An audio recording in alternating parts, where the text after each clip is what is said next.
Hi guys, my name is Jennifer Jong, and in this video I am going to talk about how to be a good teacher.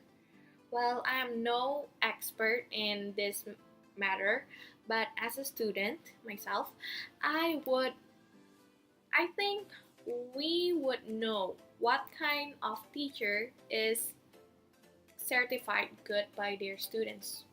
So, let's proceed. Since I am an English education student in Atmajaya, I am learning to become a teacher, and a good one, of course. So, what does a good teacher mean?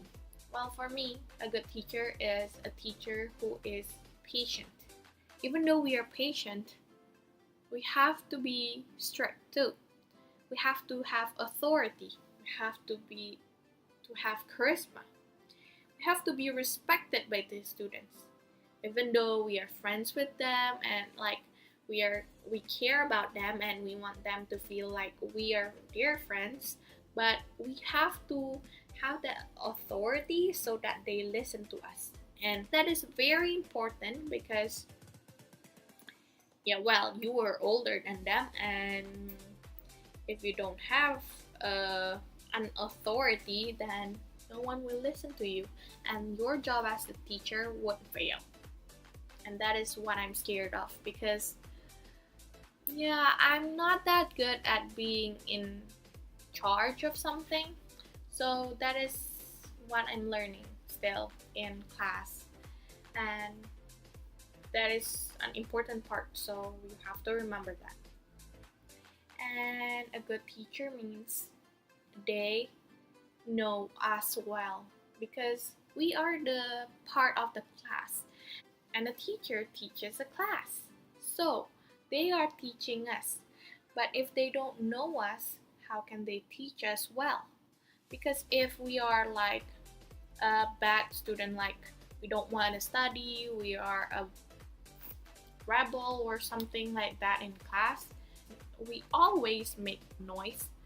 What do you think a teacher would do? They will like stand up and then say be quiet or be angry or something, right?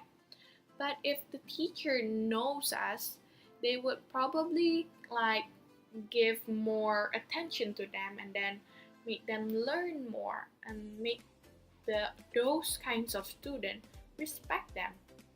Or like because we are sometimes a slow learner, a good teacher means they will know that we are a slow learner, so she or he will lower the phase of studying so that all of us will understand.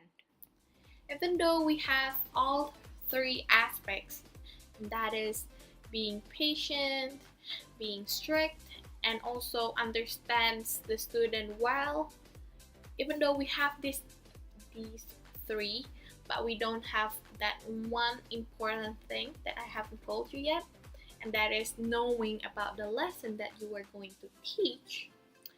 Well, you're just going to fall before you even start the class.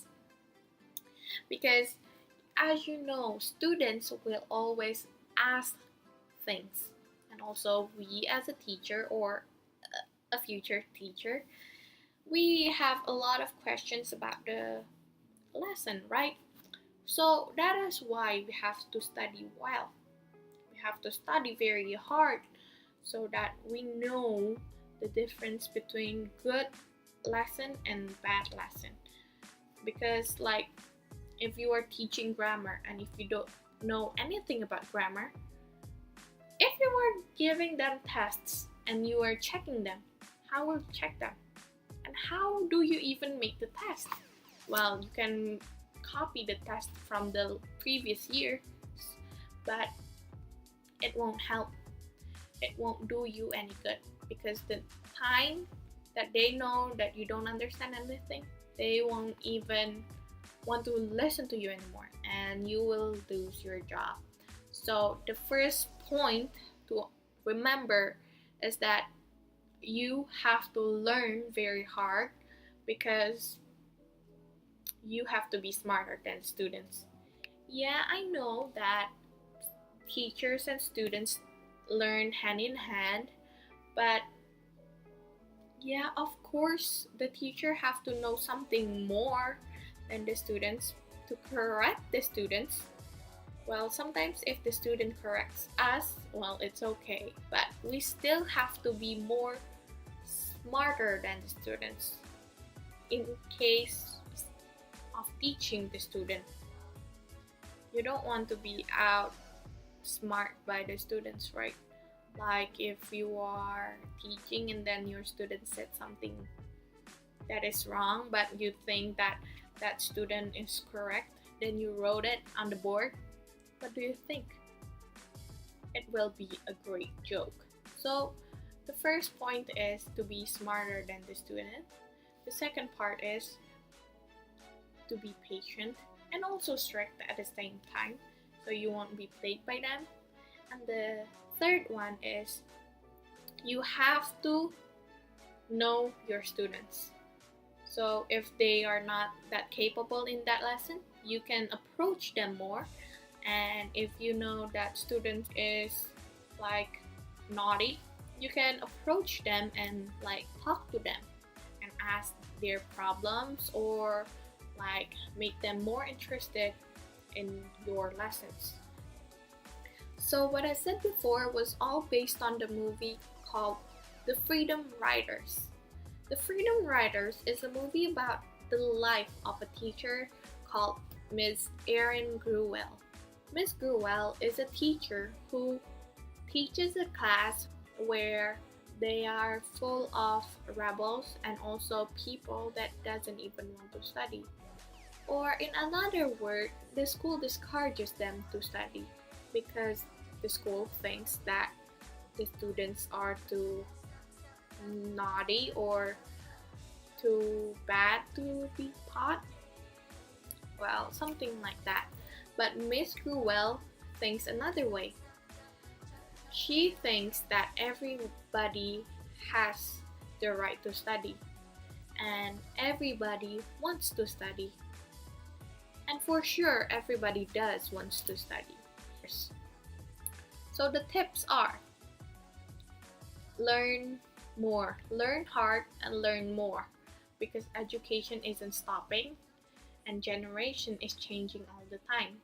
And as you can see, there are a lot of young kids who can speak English better than us. And that is why we have to be more spirited in learning English.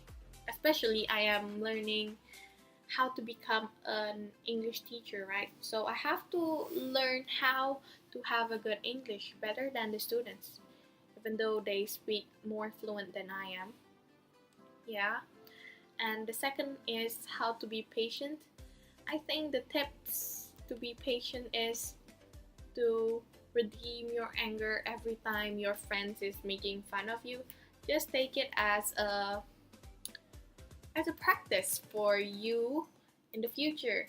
So yeah, by taking it in, it is one part of you practicing to become very patient in the future.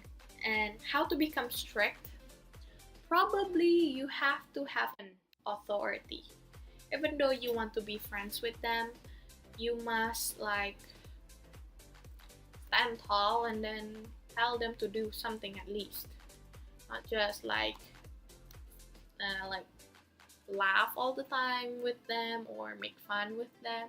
Like I mean, make the class fun all the time, but they also have to study something, right? So you have to like give homeworks, well, yeah, and then make them submit it to you in time or on time. And then how to understand your students? Well, to understand your students, just keep talking to them. Well, like me, to get to know my friends, I always talk to them and then I ask about them sometimes, and by them answering me, I know a bit about them, and then as time goes by, you will know them for sure. But in class, if you want to know your students quickly, just ask them to read in front of class. This is for English lesson. So you can ask them to read in class or to say some things, and then you listen to them. How they speak will tell you how capable they are in speaking. First, speaking class, and then if you are telling them to read in class, then reading class.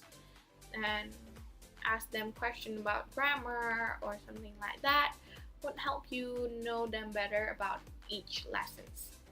So that is all that I can say in this video. Thank you very much. Have spirit in becoming a good teacher. We have a job to do, and that is to change the world.